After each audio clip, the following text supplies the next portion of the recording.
Assalomu alaykum qadrli tomoshabinlar. Bugun siz bilan shunday muhim va hayotiy mavzu haqida gaplashamizki, bu ma'lumot har biringiz uchun. Ayniqsa hozirda nafaqada bo'lganlar yoki yaqin kelajakda nafaqaga chiqishni rejalashtirayotganlar uchun hayotiy ahamiyatga ega. Menimcha, ko'pchiligingizning xayolingizda doim bir savol aylanadi. Nafaqam yetarli bo'ladimi?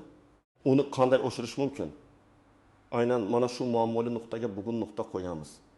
Chunki 2026 yil may oyida ba'zi nafaqaxo'rlarni chinakamiga pensiya jekpoti kutmoqda. Bu oddiy indeksatsiyadan tashqari 2 barobar oshirish imkoniyatidir. Keling, darhol shoshilmang. Kanalga obuna bo'ling va ushbu videoga like bosing. Chunki hozir men aytadigan ma'lumotlar sizning moliyaviy kelajagingizni tubdan o'zgartirishi mumkin. Bu imkoniyatni qo'ldan boy bermang. Muammoning mohiyati oldin qanday edi va hozir nima o'zgardi? Oldiniga bilasiz, nafaqa tizimi ancha sodda edi. Har yili davlat belgilagan tartibda. Inflyatsiya darajasini qoplash va aholining turmush darajasini oshirish maqsadida nafaqalar indeksatsiyalanar edi. Bu odatda har bir nafaqaxo'r uchun bir xil foizda amalga oshirilardi. Misol uchun, hukumat nafaqalarini 10 baringa oshirishga qaror qilsa, bu barcha nafaqaxo'rlarga ularning qancha ish haqi olgandan yoki qaysi sohada ishlagandan qat'iy nazar tegishli bo'lar edi. Bunda ba'zi sohalarda qilingan og'ir mehnat, zararli sharoitlar yoki uzoq hududlardagi fidokorona faoliyat yetarli darajada e'tirof etilmasligi mumkin edi. Asosan ish staji va ish haqi miqdori hisobga olinar. Biroq ayrim toifadagi fuqarolarning hayotiy murakkabliklari va ijtimoiy xizmatlari hisobga olinmas edi. Lekin hozir vaziyat butunlay o'zgarmoqda. Yangi qonunchilik tashabbusi va ishlab chiqilayotgan qarorlarga ko'ra hukumat aholining ijtimoiy himoyasini kuchaytirish va sobiq Sovet davrida yoki mustaqillikning ilk yillarida yetarli darajada baholanmagan mehnat stajini qayta ko'rib chiqishga qaror qildi. Bu nafaqa tizimida yirik islohot bo'lib, u 2026 yil may oyidan boshlab kuchga kirishi kutilmoqda. Aslida bu ikki bosqichli jarayonni anglatadi. Birinchidan, har yili amalga oshiriladigan umumiy indeksatsiya, ya'ni barcha nafaqaxo'rlar uchun belgilangan foizda nafaqa oshishi. Ikkinchidan esa aynan ma'lum toifadagi fuqarolar uchun joriy etiladigan maxsus qayta hisoblash mexanizmi. Bu maxsus qayta hisoblash shunday bir imkoniyatki, u sizning ilgari hisobga olinmagan, yetarli darajada qadrlanmagan mehnat stajingizni yoki yashash sharoitingizni yangicha koeffitsiyentlar bilan baholash imkonini beradi. Natijada ushbu ikki oshirish bir-biriga qo'shilib, ma'lum toifadagi nafaqaxo'rlar uchun 2 barobar o'sish ta'sirini beradi. Bu shunchaki pensiya o'sishi emas, balki nafaqa kapitalini qayta baholash demakdir. Oddiy qilib aytganda, ba'zilarning nafaqasi nafaqat umumiy oshiriladi. Balki ularning o'tmishdagi mehnatlar uchun qo'shimcha bonus ham beriladi.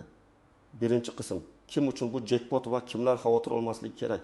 Bu imkoniyat hamma uchun emas, balki aniq belgilangan toifadagi fuqarolar uchun mo'ljallangan. Keling, kimlar bu imkoniyatdan foydalanishi mumkinligini aniq misollar bilan ko'rib chiqamiz. Bu kategoriyalar sizga tanish bo'lishi mumkin. Chunki ular jamiyatning eng og'ir va mas'uliyatli ishlarni bajargan insonlar toifasiga kiradi. Birini, zararli va og'ir mehnat sharoitlarida ishlaganlar. Bu toifaga asosan ishlab chiqarishning zararli sharoitlarida uzoq yillar mehnat qilgan fuqarolar kiradi. Misol uchun, kimyo sanoat korxonalarida, tog' kon sanoatida, metallurgiya va boshqa shu kabi sohalarda ishlaganlar. Ularning salomatligiga ta'sir qilgan og'ir sharoitlar bugungi kunda yanada yuqori koeffitsiyentlar bilan baholanadi. Misol, Ahmad aka. U 1975 yildan 2013 yilgacha, ya'ni 35 yil davomida Chirchiqdagi kimyo zavodida bevosita zaharli moddalar bilan bog'liq sexda ishlagan. Uning nafaqaga chiqqan paytdagi nafaqasi 2,5 million so'm edi. O'sha paytda uning zararli sharoitlardagi ishi odatiy mehnat staji kabi hisoblangan. Faqatgina muddatidan oldin nafaqaga chiqish imtiyozi berilgan edi. Yangi qarorga ko'ra, uning har bir zararli sharoitda o'tkazgan ish yili uchun koeffitsiyent 15 barobar oshiriladi. Ya'ni 35 yil emas, balki 25 yildiki 5 yil ish staji sifatida hisoblanadi. Bu uning nafaqa miqdoriga to'g'ridan-to'g'ri ta'sir qiladi. Agar ilgari uning nafaqasi umumiy indeksatsiya natijasida 2,5 milliondan 2,7 million so'mga ilmiga oshgan bo'lsa, endi maxsus qayta hisoblashdan so'ng uning nafaqasi dastlab 3,2 million so'mga yetishi, so'ngra umumiy indeksatsiya qo'shilishi bilan 3,1 million so'mga yaqinlashishi mumkin. Bu deyarli 20 million so'mlik farq. To'g'rimi? Bu juda sezilarli farq. 2. Uzoq va tog'li hududlarda faoliyat ko'rsatganlar bu toifaga Qoraqalpog'iston Respublikasining uzoq hududlarida, Navoiy viloyatining cho'l hududlarida, Surxondaryo, Qashqadaryo va Jizzax viloyatlarining tog'li, borish qiyin bo'lgan qishloqlarda uzoq yillar davomida ishlagan o'qituvchilar, shifokorlar, agronomlar va boshqa mutaxassislar kiradi.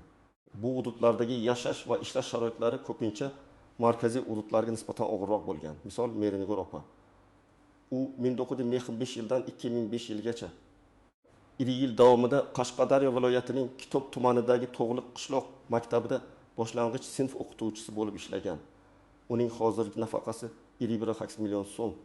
Yangi qonunga ko'ra uzoq hududlardagi har bir ish yili uchun maxsus 22 koeffitsient qo'llanilishi mumkin. Demak, uning 20 yillik staji 20 har 2 24 yil sifatida qayta hisoblanadi. Bu esa uning asosiy nafaqa summasiga ta'sir qiladi. Masalan, uning nafaqasi umumiy indeksatsiyadan tashqari dastlab 2 million so'mga oshirilib, keyin umumiy indeksatsiya bilan 1,2 million so'mga yetishi mumkin. Bu ham o'ziga yarasha juda katta yordamdir. O'tib, katta oilalar, ya'ni ko'p bolali ayollar bu toifaga 5 va undan ortiq farzandni voyaga yetkazgan, shu bilan birga belgilangan minimal ish stajiga ega bo'lgan ayollar kiradi. Ilgari ularga faqatgina ona sifatida beriladigan imtiyozlar, masalan, muddatdan oldin nafaqaga chiqish hisobga olingan bo'lsa, endi ularning ko'p bolali onaliklari ham nafaqa miqdoriga bevosita ta'sir qilishi mumkin. Bu nafaqat ularning fidokorona mehnati, balki ijtimoiy rolini ham e'tirof etishdir. Misol Hadicha opa. U 1970 yillarda kolxozda oddiy ishchi bo'lib ishlagan va 5 ta farzandni tarbiyalagan. Uning umumiy ish staji 28 yilni tashkil etgan. Hozirgi nafaqasi 26 million so'm. Yangi qoidaga ko'ra uning har bir farzandi uchun 5 ta farzanddan boshlab maxsus koeffitsient qo'llaniladi. 5-farzand uchun 0,05, 6-farzand uchun 0,04 va hokazo. Bu uning umumiy ish stajini virtual ravishda oshirishga yordam beradi. Bu uning nafaqasini dastlab 6 milliondan 9 million so'mga oshirib, umumiy indeksatsiyadan so'ng 2,1 million so'mga yetkazishi mumkin. Bu nafaqa hisoblash metodikasiga yangicha yondashuvdir. Dard nafaqaga chiqqandan keyin ham ishlashni davom ettirganlar bu toifaga kiruvchi shaxslar. Pensiya yoshiga yetganidan so'ng ham ishlashni davom ettirib, o'z mehnat faoliyatlari bilan mamlakat iqtisodiyotiga hissa qo'shgan keksa avlod vakillaridir. Ilgari ularning pensiyaga chiqqandan keyingi ishlagan davri har bir 2 yil uchun nafaqaning ilk birdaniga oshirilishi kabi nisbatan kichik qo'shimchalar berar edi. Lekin endi bu muddat yanada jiddiyroq bog'lanadi. Misol, Rustam aka. U 2010 yilda oliy yoshida nafaqaga chiqqan, ammo 2020 yilgacha, ya'ni 10 yil davomida o'z mutaxassisligi bo'yicha muhandis bo'lib ishlashni davom ettirgan. Uning nafaqaga chiqqan paytdagi nafaqasi 2 million so'm edi. Hozirda umumiy indeksatsiyalar bilan uning nafaqasi 2,8 million so'm. Yangi qonunga ko'ra pensiyaga chiqqandan keyin ishlagan har bir yil uchun maxsus 0,7 koeffitsient qo'llanilishi ko'zda tutilgan. Ya'ni 10 yil emas. Balki 7 yil qo'shimcha staj sifatida hisoblanadi. Bu esa uning nafaqa bazasini sezilarli darajada oshiradi. Natijada uning nafaqasi avval 3,1 million so'mga yetkazilib, keyin umumiy indeksatsiya hisobiga 4 million so'mga oshishi mumkin. Kimlar xavotir olmasligi kerak? Bu jackpot hamma uchun emasligini yana bir bor ta'kidlash lozim. Agar siz nafaqaga chiqqaningizdan beri hech qanday qo'shimcha ish staji yoki mehnat faoliyati bilan shug'ullanmagan bo'lsangiz, yuqorida sanab o'tilgan toifalarga kirmasangiz, nafaqa tayinlashda barcha imtiyozlaringiz to'liq hisobga olinganligi ishonchingiz komil bo'lsa, siz uchun bu maxsus qayta hisoblash jarayoni hech qanday o'zgarish keltirmasligi mumkin.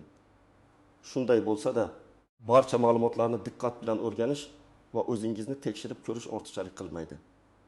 Ikkinchi qism istisnolar, tuzoqlar va noaniq nuanslar har qanday qonunchilikda bo'lgani kabi. Bu yangi tizimda ham o'ziga xos istisnolar, e'tibor berilishi kerak bo'lgan tuzoqlar va noaniq nuanslar mavjud.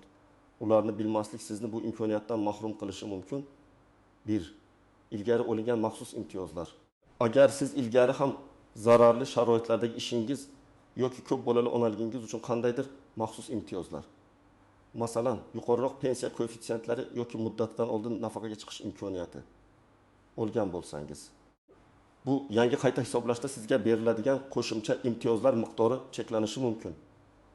Ya'ni davlat sizga allaqachon berilgan imtiyozlarni hisobga olgan holda faqatgina yetishmayotgan qismini to'ldirib berishi mumkin.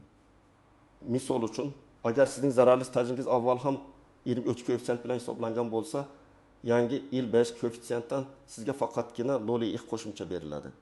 Jami 5 emas. Bu 3 karra imtiyoz berishning oldini olishga qaratilgan. Bu juda muhim nuqta. Chunki ko'pchilikka barobar oshish deganda har doim mavjud nafaqaning 2 barobar yoki ko'rsatilgan koeffitsiyentlarning to'liq qo'llanilishini kutadi. Aslida esa bu yangi tartib avvalgi adolatsizlikni to'g'rilashga qaratilgan. Ikki hujjatlarning to'liqligi va aniqligi. Bu eng katta tuzoqlardan biri. Sizning mehnat daftarchangizda arxiv ma'lumotnomalarida yoki ish haqi sertifikatlarda bir noto'g'ri yozuv, xatolik yoki ma'lumotlarning yetishmasligi sizning arizangizni rad etishga sabab bo'lishi mumkin. Misol uchun, agar siz kimyo zavodida ishlagansiz, lekin mehnat daftarchangizda zaharli sexda ishlagan degan aniq yozuv bo'lmasa, yoki ish stajingiz tasdiqlovchi arxiv ma'lumotnomalari yetarli bo'lmasa, sizning arizangiz rad etilishi mumkin.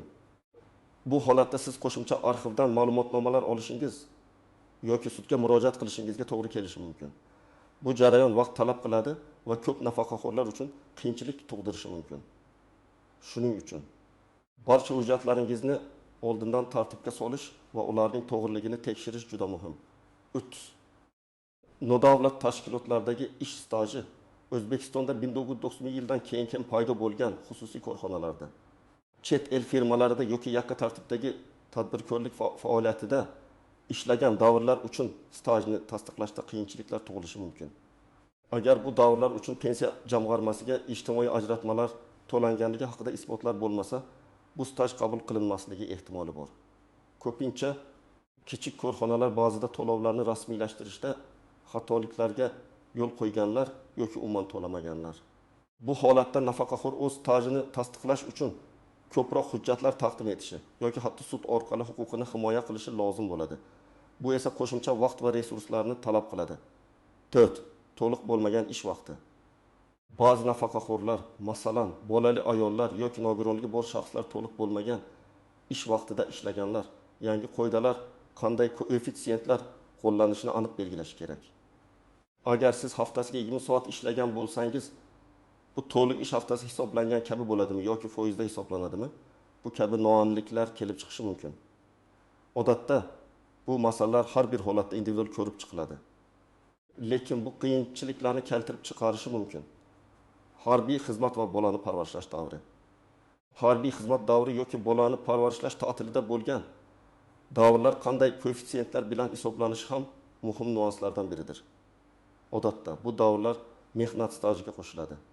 Lekin yangi qayta hisoblashda ularga ham qo'shimcha koeffitsiyent qo'llaniladimi? Bu holatlar aniq belgilangan bo'lishi kerak. Ba'zi holatlarda bu davrlar maxsus koeffitsiyentlar bilan hisoblanmasligi, balki oddiy staj sifatida bo'lishi mumkin. Bu kutilgan jackpot miqdorini kamaytirishi mumkin. 6. Murojaat muddati. Hukumat tomonidan bunday qayta hisoblash uchun aniq murojaat muddati belgilanadimi yoki bu doimiy jarayon bo'ladimi? Bu ham muhim savol. Agar cheklangan muddat belgilansa, nafaqaxo'rlar o'z vaqtida murojaat qilishlari kerak bo'ladi. Muddatni o'tkazib yuborish imkoniyatni qo'ldan boy berishga olib kelishi mumkin. Shuning uchun rasmiy xabarlarni diqqat bilan kuzatib borish juda muhimdir. Praktik tavsiyalar. Tomoshabin nima qilishi kerak? Xo'sh, bu pensiya jackpotiga ega chiqish uchun siz nima qilishingiz kerak? Hozir sizga aniq va bosqichma-bosqich ko'rsatmalar beraman. Har bir qadamni diqqat bilan o'rganing va ularga amal qiling. Bir qadam. O'z huquqingizni tekshiring va eligibility moslik mezonlarini o'rganing. Avvalo, siz yuqorida sanab o'tilgan toifalarga kirasizmi, yo'qmi, shuni aniqlab oling. Agar siz zararli sharoitlarda ishlagan bo'lsangiz, mehnat daftarchangizda bu haqda aniq yozuv borligiga ishonch hosil qiling. Agar siz uzoq hududlarda ishlagan bo'lsangiz, u yerda yashaganligingiz va ishlaganligingizni tasdiqlovchi hujjatlarni propiska, ish joyi ma'lumotnomalari ko'rib chiqing. Agar siz ko'p bolali ona bo'lsangiz, barcha farzandlaringizning tug'ilganlik haqidagi guvohnomalarni tayyorlang. Agar nafaqaga chiqqandan keyin ham ishlagan bo'lsangiz, bu davrdagi mehnat daftarchangizdagi yozuvlar va ish haqi ma'lumotnomalarini tekshiring. Batafsil mezonlar 2026 yil may oyiga qadar e'lon qilinadi. Buni pensiya jamg'armasining rasmiy sayti yoki Oliy Majlis Qonunchilik palatasining web resurslari orqali kuzatib boring. 2 qadam. Kerakli hujjatlarni to'plang. Bu eng muhim qadamlardan biri. Arizangizni ko'rib chiqish uchun sizga quyidagi hujjatlar kerak bo'ladi. Pasport yoki identifikatsiya ID kartasi, asl nusxasi va nusxasi. B. Mehnat daftarchasi, asl nusxasi va barcha sahifalarning nusxasi. Undagi har bir yozuvning to'g'riligiga va muhrlar borligiga e'tibor bering. Agar mehnat daftarchangiz yo'qolgan bo'lsa, uni tiklash yoki arxivdan ma'lumotnoma olishingiz kerak. G. Ish haqi to'g'risidagi ma'lumotnoma. Agar sizning ish haqingiz to'g'risidagi ma'lumotlar pensiya jamg'armasida raqamlashtirilmagan bo'lsa, bu asosan 2005 yilgacha bo'lgan davrlar uchun dolzarb. Siz so'nggi 5 yil yoki eng yuqori ish haqi olingan istalgan 5 yil uchun ma'lumotnomalar yig'ishingiz kerak bo'ladi. Bu ma'lumotnomalarni korxonangizning buxgalteriyasidan yoki tugatilgan korxonalar bo'lsa, arxivlardan olishingiz mumkin. Tug'ilganlik haqidagi guvohnomalar ko'p bolali ayollar uchun barcha farzandlarning asli va nusxalari. Nikoh guvohnomasi, agar ism sharifingiz o'zgargan bo'lsa, harbiy bilet, harbiy xizmat davrini tasdiqlash uchun o'qish haqidagi diplom, agar o'qish davri stajga kiritilgan bo'lsa, zararli sharoitlarda ishlaganlikni tasdiqlovchi ma'lumotnoma. Agar mehnat daftarchangizda bu haqda aniq yozuv bo'lmasa, korxona arxivlaridan yoki mahalliy davlat arxividan maxsus ma'lumotnoma olishingiz kerak bo'ladi. Unda ish joyingiz, lavozimingiz, zararning turi va ishlagan davringiz aniq ko'rsatilgan bo'lishi shart. 3 qadam. Qayerga murojaat qilish kerak? Siz arizangizni va to'plangan hujjatlarni quyidagi joylarga topshirishingiz mumkin. Davlat xizmatlari markazlari DXM. Bu eng qulay variant, chunki ular barcha turdagi arizalarni qabul qilishadi va elektron tizim orqali pensiya jamg'armasiga yo'llashadi. O'zingiz yashaydigan hududdagi pensiya jamg'armasi bo'limlari. Siz bevosita pensiya jamg'armasiga borib ham murojaat qilishingiz mumkin. Bu yerda sizga mutaxassislar maslahat berishi va hujjatlaringizni tekshirishi mumkin. Hukumatning yagona interaktiv davlat xizmatlari portali my.panga.gov.uz orqali. Agar sizda elektron imzo bo'lsa, siz arizangizni onlayn tarzda ham topshirishingiz mumkin. 4 qadam. Arizani to'g'ri yozish. Arizani to'ldirishda barcha ma'lumotlarni aniq va to'g'ri ko'rsating. Siz aynan qaysi asoslarga ko'ra zararli sharoit, uzoq hudud, ko'p bolalilik yoki nafaqadan keyin ishlash, qayta hisoblashni so'rayotganingizni aniq ko'rsatishingiz kerak. Arizaning standart shablonini pensiya jamg'armasi bo'limlarida yoki davlat xizmatlari markazlarida olishingiz mumkin. Arizangizga barcha to'plangan hujjatlarning nusxalarini ilova qiling. Asl nusxalarni faqat tasdiqlash uchun ko'rsating. 5 qadam. Arizangizni kuzatib boring. Arizangiz qabul qilingandan so'ng sizga ro'yxatdan o'tish raqami beriladi. Bu raqam orqali siz davlat xizmatlari markazining sayti yoki pensiya jamg'armasining axborot xizmati orqali arizangizning holatini kuzatib borishingiz mumkin. Ko'rib chiqish muddati odatda 25 ish kunini tashkil etadi. Ammo ba'zi murakkab holatlarda bu muddat uzaytirilishi mumkin. 6 qadam. Rad javobi olsangiz nima qilish kerak? Agar sizning arizangiz rad etilsa, rad etish sababini aniq tushuntirishlarni talab qiling. Ko'pincha bu hujjatlardagi kamchiliklar yoki mezonlarga mos kelmaslik bilan bog'liq bo'ladi. Agar sabab hujjatlardagi kamchilik bo'lsa, ularni to'ldirib qayta murojaat qiling. Agar siz rad javobini asossiz deb hisoblasangiz, pensiya jamg'armasining yuqori turuvchi organlariga, vazirlar mahkamasiga yoki hatto sudga murojaat qilish huquqiga egasiz. Bu jarayon qiyin bo'lsa-da, o'z huquqingizni himoya qilish uchun yagona yo'ldir. Xulosa va yakuniy chaqiriq. Qadrli do'stlar, bugun biz 2026 yil may oyida sizni kutayotgan pensiya jackpoti va 2 barobar oshirish imkoniyati haqida batafsil gaplashdik. Balki davlatning sizning o'tmishdagi mehnatingizga bo'lgan e'tirofi ijtimoiy adolatni tiklashga bo'lgan urinishidir. Bu imkoniyatdan unumli foydalanish sizning qo'lingizda. Barcha ma'lumotlarni diqqat bilan o'rganing. Kerakli hujjatlarni oldindan tayyorlang va faol bo'ling. Sizning fikrlaringiz va tajribangiz biz uchun juda muhim. Ushbu video haqida o'z fikringizni izohlarda yozib qoldiring. Siz yuqorida sanab o'tilgan toifalarga kiritasizmi? Sizda qanday savollar bor? Bu video sizga foydali bo'lgan bo'lsa, albatta unga like bosing va kanalimizga obuna bo'lishni unutmang. Zero biz eng muhim va dolzarb ma'lumotlarni sizga yetkazishda davom etamiz. E'tiboringiz uchun rahmat. Salomat bo'ling.